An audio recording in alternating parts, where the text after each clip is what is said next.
like their faces just light up. They are in this other world. Time stops. And so for me, one of the biggest inspiration with being a part of Lift Aircraft and getting Hexa off the ground is sharing the experience of flight. You're listening to the Drone Radio Show podcast, the show about drones and the people who use them for business, fun, and research. Hosted by Randy Goers. Hello, everyone. This is Randy Goers, and welcome to the Drone Radio Show podcast, episode 260. Would you like to pilot a personal flying drone? Well, it may not technically be a drone, but as today's guest shares, the new Hexa from Lift Aircraft looks and flies a lot like a drone and could usher in a whole new personal flying experience. Lift Aircraft is a venture of Matt Chasen, founder of uShip, the online shipping marketplace. Chasen and his company have developed an electric vertical takeoff and landing aircraft that is so simple to operate that anyone will be able to take it out for a spin and experience an entirely new kind of flying. In this edition of the Drone Radio Show, Kevin Rustigi, Director of Business Operations at Lift Aircraft, talks about the company, its new Hexa Ultralight vehicle, and plans to offer rides to those seeking a unique flying experience. We also talk about the future of personal flying machines. But before we hear from Kevin, I want to thank those of you who are supporting my funding campaign. Whether it's $1, $100, or much more, you can help defray the cost of production and keep the podcast going and growing. Go to droneradioshow.com/donate. So let's find out how a new personal flying vehicle is about to change the way we experience flight with Kevin Rustigi of Lift Aircraft. Let's pick up the interview where I asked Kevin to introduce himself. Hi, this is Kevin Rustigi, and I am the Director of Business Operations for Lift Aircraft. Kevin, before we get into the substance of personal flying, what is Lift Aircraft? Lift Aircraft, which is spelled L-I-F-T, aircraft. We are a company making a new type of aircraft. It is a manned multi-rotor ultralight. Basically, think of it as a mega-sized drone that anyone can fly. When you say anyone can fly it, that's a pretty broad statement. Is it really that simple? Yeah, pretty much. So a few basic rules of the road, limitations. We do have a weight limitation right now of 220 pounds. We may expand that to 250 in the future. We're only allowing people who are 18 and older to fly it. That could change in the future. But in terms of skill, if you can drive a car, you can learn to fly this aircraft in fairly short order, we believe. We'll actually put people through tests and things like this before they do fly a VR simulator in particular. But in terms of skill, I've taught people to fly in the simulator in 10 minutes. Obviously, since this is an audio podcast, we can't see the vehicle. Can you describe it for us? Sure. Yeah. If they do want to see photos and video, they can go to liftaircraft.com, liftaircraft.com. How it looks, though, is it's pretty interesting. It looks like something out of a space age comic book. It is a bizarre, I'm trying to think, it's as if a helicopter and a drone had a child. There are 18 individual propellers that are individually driven that sit above the pilot. So he or she steps into an open cockpit, meaning that it has no doors, and they step up into it. It's standing on 6 legs. So it looks a little bit insect-like right now. And each of those legs is attached to a float. And so the aircraft is also amphibious and can land in water. We use that for emergency right now. We're not taking off from water. And then above the aircraft sits a ballistic parachute. And that's really important because in an emergency situation, you can pull the parachute and the entire aircraft will float down to the ground. Small plane companies like Cirrus use these ballistic parachutes pretty well. Ours is very unique in that it works at low altitudes, which is great. How is the vehicle classified?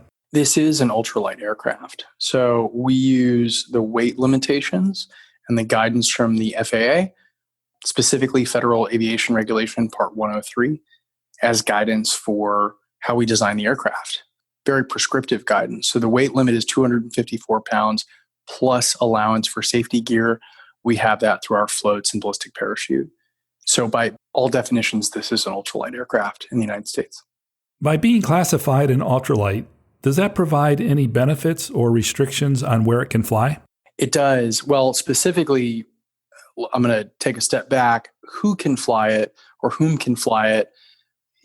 Anyone who is an adult in the United States can fly it. And actually, there's not a specific age limitation that I know of. I need to look back specifically at Part 103 to just confirm that. But the main thing is you don't need a pilot's license to fly. And that's unique in the United States for ultralights. It's a little bizarre, right? God bless America, land of the free. So that's pretty interesting. In terms of where you can fly, most of the contiguous United States is available, as well as Hawaii and Alaska. If you're down in uncontrolled airspace over uncongested areas, and what that means is up to 700 feet, 1,200 feet in some areas, away from airports, not over people, and away from military airspaces, which is most of the country. I've flown as a passenger on an ultralight twice in Kauai. And if I remember right, there aren't a whole lot of limitations on where an ultralight can fly. Yeah, so in terms of a lower limit, there is no limit. You can fly as close to the ground as you like, but there is that upper limit of 1,200 feet. But yeah, other than that, it's pretty free reign. Who is the intended audience for the vehicle? Well, for starters, what we're doing is we're not selling the aircraft to the general public. What we're doing is we're having people rent flights, or rather rent our ultralight for individual flights. So think of it like indoor skydiving. You sign up, show up, go through the entire experience, but you're not owning the aircraft. So we're charging super early bird and early bird pricing right now at $149 and $199. That'll go up to $249 as we get further on. We do, I will say this with a caveat, I wouldn't call it an investor program, but we have a lease back program that is a purchase program. So accredited investors in the United States looking to see a return on their investment can purchase an aircraft for our exclusive use. We've had several people do that thus far. We're in the process of doing that now, yeah. And as I understand it, you already have quite a few reservations. We have. We've had over 4,000 paid reservations, and we have an unpaid wait list with over 10,000 additional people on it. Have they indicated what they're hoping to get out of the experience? In other words, why do they want to fly the Hexa? It's the wide gamut. I mean, there are people who just want to fly. They've never flown anything before. They think it's exciting. How cool. Now, I might say, well, fly a drone. Of course, technically, it's not a drone. I know this is a drone radio show. But for legal purposes, it is certainly not a drone. But it looks like it. We could call it a cousin, perhaps. Now, I'm sure you get this question a lot. People want to know how safe it really is. So when they ask, how do you respond? Safety is the number one priority here. Not just a business standpoint, from a moral standpoint. We realize we're making an aircraft, we're making a vehicle that people will step into and be trusting us with in many ways. Now, of course, they're the pilot in command. They will check the aircraft along with us, with our support staff. We prioritize safety in the design from day one, from square one. So we've got multiple safety elements baked into the design of the aircraft. And the way we think about it is we never want to have what's called a single point of failure. If you think of yourself driving a car, God forbid, what if the brakes fail? You don't have a backup set of brakes, right? Now, of course, you've got brakes on each wheel.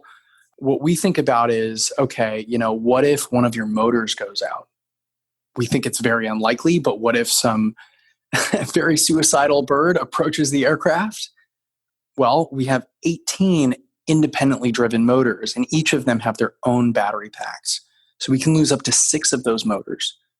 Okay, well, what if the entire powertrain goes out? Then we have the parachute. Well, what if we're over water? We can land in water. Well, what if what if all else fails, right? And you've got the parachute, but you're coming down a little fast. We've got foam baked into the bottom of the aircraft that's a crush zone. Think of it like a helmet for the entire aircraft. So, and this goes into the software element too. We've got a triple redundant, even moving to a quadruple redundant flight computer. Okay, well, what if one computer goes out, or what if a sensor goes out? Each of the computers is checking each other all the time.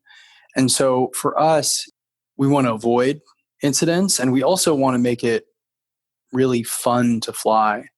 So I guess the last piece on safety is we are allowing people to fly, but it's different than a conventional, what would be called a general aviation aircraft, in that if I'm flying in a Cessna or a Cirrus, I could take the control stick and flip the aircraft over. Now, the plane may or may not be rated for aerobatic maneuvers, but the point is, like in a car, there's nothing stopping me really from driving off the road. In our aircraft, we're mapping out software elements that say, okay, you've got a geofence. You can't actually fly outside this territory because that's limited by software. We're going to limit the tilt angle, limit the speed to 55 knots. Things like this are additional safety measures.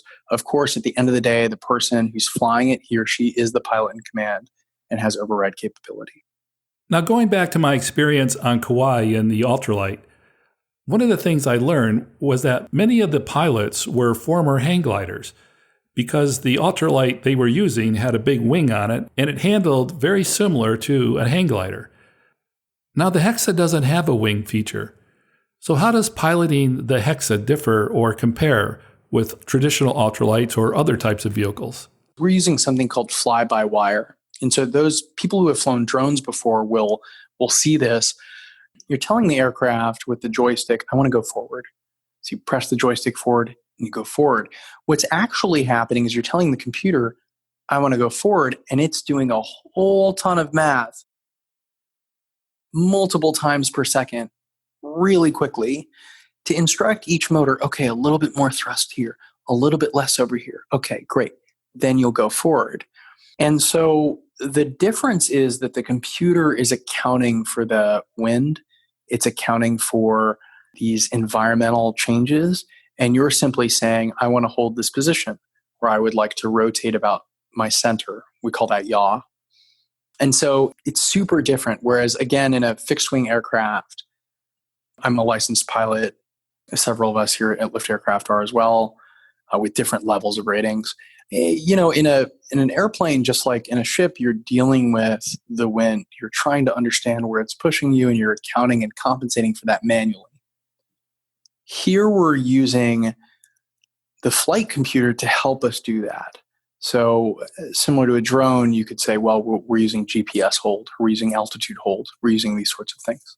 What's the typical flight time? The average flight time right now is 8 to 15 minutes. That's what we're quoting people. We're building in a safety buffer in there as well. And it's interesting because some of the feedback we get, it's kind of two-sided. One is, oh my gosh, that's so short, right? I mean, how are you going to get somewhere? And the answer is right now, we're just flying for fun. It's an ultralight. You can do a little bit of sightseeing. You can roam around our base, check things out. The earliest flights will be very basic intro flights. And the other side that we get is, oh my gosh, that's so long. And when you compare it to other experiences where you're in motion, think of a roller coaster. Think of whitewater rafting is perhaps a little extreme, but I would say skiing is a good example. Going down a big hill, maybe a couple minutes. And so that, when it's looked at from that lens, it's actually quite long.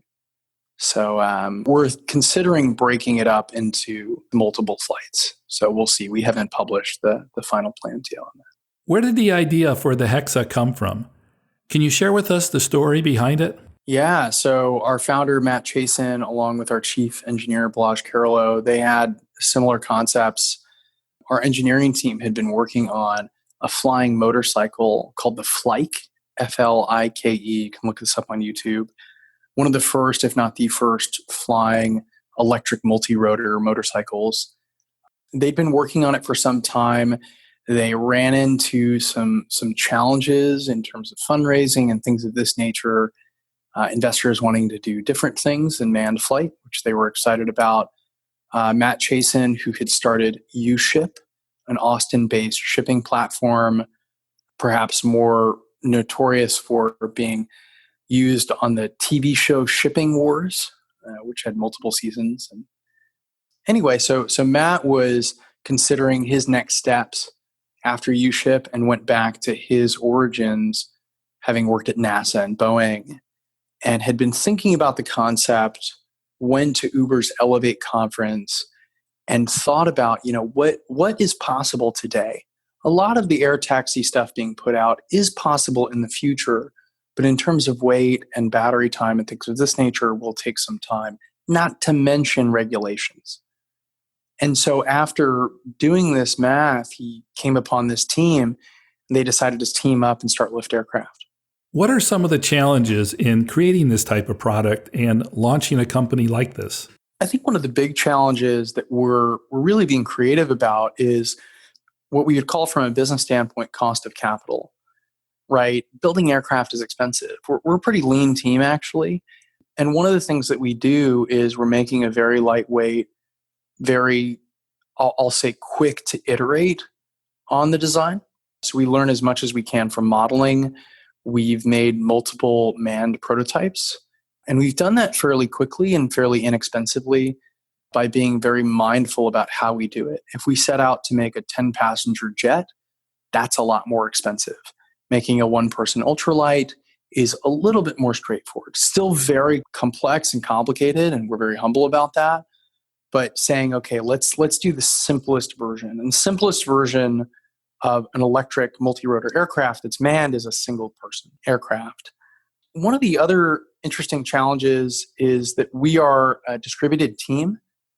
And it's kind of both. It's a challenge, but also presents opportunities. Some of our team is based in Europe, and they commute. We function as a remote team. We're headquartered in Austin, Texas. And so we get really, really smart about time zones and connecting with each other.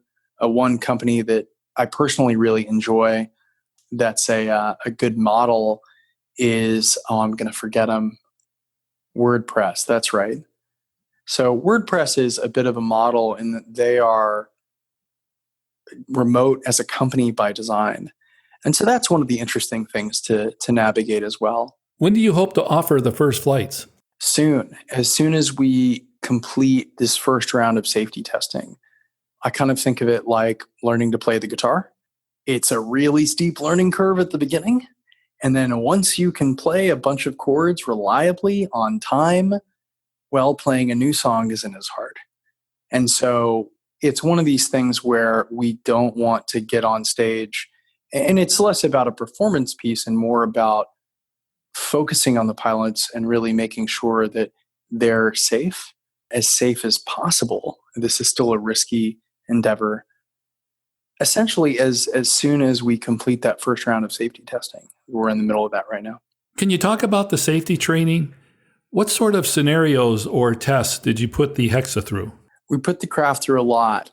So there's, in aviation, we call it failure mode analysis, checking different critical modes and kind of what happens when. And so what we're doing is we've moved from the testing bench where you check circuits and things like this, and to up through the prototype level to a full-scale manned prototype, which is what people can see on our website. Our founder, Matt Chasen, is flying in that video. So it's really about digging into these different elements and making sure that the stack up of, I'm trying to translate engineering language into regular human speak right now. It's about translating the reliability of those parts and those systems into, okay, cool, what can we expect out of the aircraft? We've done some pretty intense testing as well with the aircraft. So basically, drop testing, things like that. We do what's called expanding the flight envelope. So lots of really short flights to just check, okay, can we How fast can we go here? Okay, how is this tuning working? Because it's a very finely tuned system. Yeah, it's hard to explain. I feel like I'm not doing a great job explaining. Are there any AI or autonomous features built into the system? We've got a little bit of what we call semi-autonomy. We're going to have a return to home feature, auto takeoff, auto land. So some of your listeners may be familiar with those from drone technology. In terms of true autonomous flight, we're not enabling that right now. The person, he or she flying, is the pilot in command. How about machine learning in terms of how the craft adapts or changes to situations? I think we'll be incorporating that over time. We're not deeply into machine learning right now. So what are the next steps for Lift Aircraft? The next steps for the company are flying with the public. That's exciting. We've launched our ownership program. So to those who are interested in putting a location in their city, that's exciting. So people can participate in that as either more of a fixed income piece where again, we're leasing it from the buyer. They've purchased the aircraft, they're leasing it back to us. There's some pretty strong tax advantages, which are interesting, the likes of which are used by jet charter and yacht charter companies. So there's one piece where they get a fixed monthly payback, and then another in which they share in the revenues and a little bit of the risk in terms of that cash flow. What do the high number of paid and unpaid reservations tell us about the demand and interest in personal air vehicles like the Hexa? There's an incredible amount of interest. We were talking about this the other day, and Matt had worked on uShip before as the founder, shipping platform. I helped start a company called Ministry of Supply. It's a breathable business apparel brand. And I got to tell you, he nor I had seen anything like the demand and the excitement for this sort of technology. People see it as the future. It is the future. It's not a matter of if, it's a matter of when. And I think, one of the things that's unique about what we're doing is we're letting people fly, and that's an exciting thing. I mean, it's hard to overstate the level of excitement. And also, I'll say, having seen the craft myself, it's one thing to see the video, but seeing it in person is, I'm a mechanical engineer. I've seen different machines before. I got to tell you, seeing this in person, I've never seen something so large made entirely of carbon fiber, and not in this way. So there's an element of seeing it and you're like, oh my God, this looks like something out of a sci-fi novel. And so people can't wait to fly. We've sent people our early birds gifts and things like this. Flight testing takes time, and we want people to know that they're loved and that we're thinking about them. And so we've sent people hats and things of this nature. And so there's been some really fun engagement there. People have written us letters and emails and this sort of thing. Will the Hexa be on display at any trade shows or conferences where people can get a personal look at it? We've been pretty sparing about that because our focus is 110% flight testing. We have done a couple. We were at South by Southwest last year. Sadly, South by Southwest was canceled this year due to the coronavirus. We were going to be participating in an event in association with the Air Force. That's unfortunately been pushed. So we're hoping to do that this summer. That would likely be the next one. Kevin, is there anything that we missed that we should talk about? Yeah, there is one element. I think one of the things that I enjoy sharing with people about the company and how I just personally got involved is that flying is one of the most fun things that people can do, that I certainly have done. I will say that every time I go up in an aircraft, it's a new, fresh experience. And it's funny because a lot of people will say about other experiences like riding a motorcycle, driving a convertible, oh, it felt like I was flying. And when you're flying, it feels like you're flying because you are. I've taken friends up in small airplanes and you get out away from the city and you say, hey, would you like to take the controls? And I'm still there with them. There are dual set of controls in small airplanes usually. And, they're flying, and these are grown adults and they look like little kids. It is so fun. Like their faces just light up. They are in this other world. Time stops. And so for me, one of the biggest inspiration with being a part of Lift Aircraft and getting Hexa off the ground is sharing the experience of flight. Now, yes, many of us have been fortunate enough to use aviation as transportation, get from point A to point B, right? Rock your peanuts, get a little glass of juice, get from San Francisco to Austin in 2.5, 3 hours. I have to say, though, actually flying yourself is this otherworldly feeling of agency and excitement and fun. And so, one of the things I like about what we're doing, though, there are a lot of applications for this technology long term. The short term, the near term goal is to get people in these things and get them flying and share that fun, that experience. And I have to say, it's unlike anything you've ever experienced before. So I'm really excited about that element with us and with sharing this technology. We know that public acceptance of drones is important. And I assume it's even more critical when we talk about personal air vehicles. What is your observation? I was at a panel recently watching it at Oshkosh, the main aviation conference for full-size aircraft in the world, really. And there was a panel with somebody from NASA and someone from Uber Elevate and all these different companies. And I asked them, we know that this technology is going to be reality in 50 years, right? You can call it a flying car if you want. You're going to be able to summon one of these things, go from point A to point B. It's going to be awesome in 50 years. It could be possible in 20 to 30 years. And I asked them, what will stop this from happening in 20 to 30 years? And they all said community acceptance. People want to know that their skies are safe. They want to know that they're safe on the ground underneath these things. Now, again, we're not flying over people right now. The regulations don't exist for this type of aircraft to fly over people. They're not certified yet. There's not a basis for certification for these aircraft, but there will be. And so one thing that we're really cognizant of at Lift Aircraft and really considerate of, I would say, something we're really thoughtful about, is the fact that we're going to be one of the first, if not the first, companies interacting with the general public. And we feel this immense responsibility to this community of aviation companies and thinkers and doers.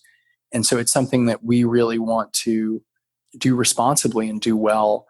And we're all about cooperating with other companies to do that as well. So we're cognizant of that role and we're excited about it. And my final question, Kevin, what message would you like to leave the average listener about the future of personal air vehicles?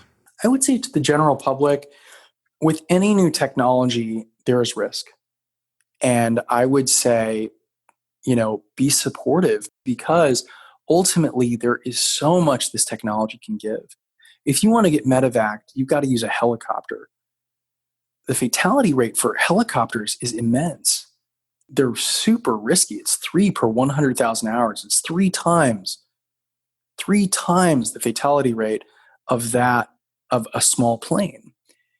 And if we get over into this electrical vertical takeoff and landing technology, we're going to have the ability to medevac people. We're going to have the ability to transport cargo. And we're already seeing it with companies like Amazon and UPS.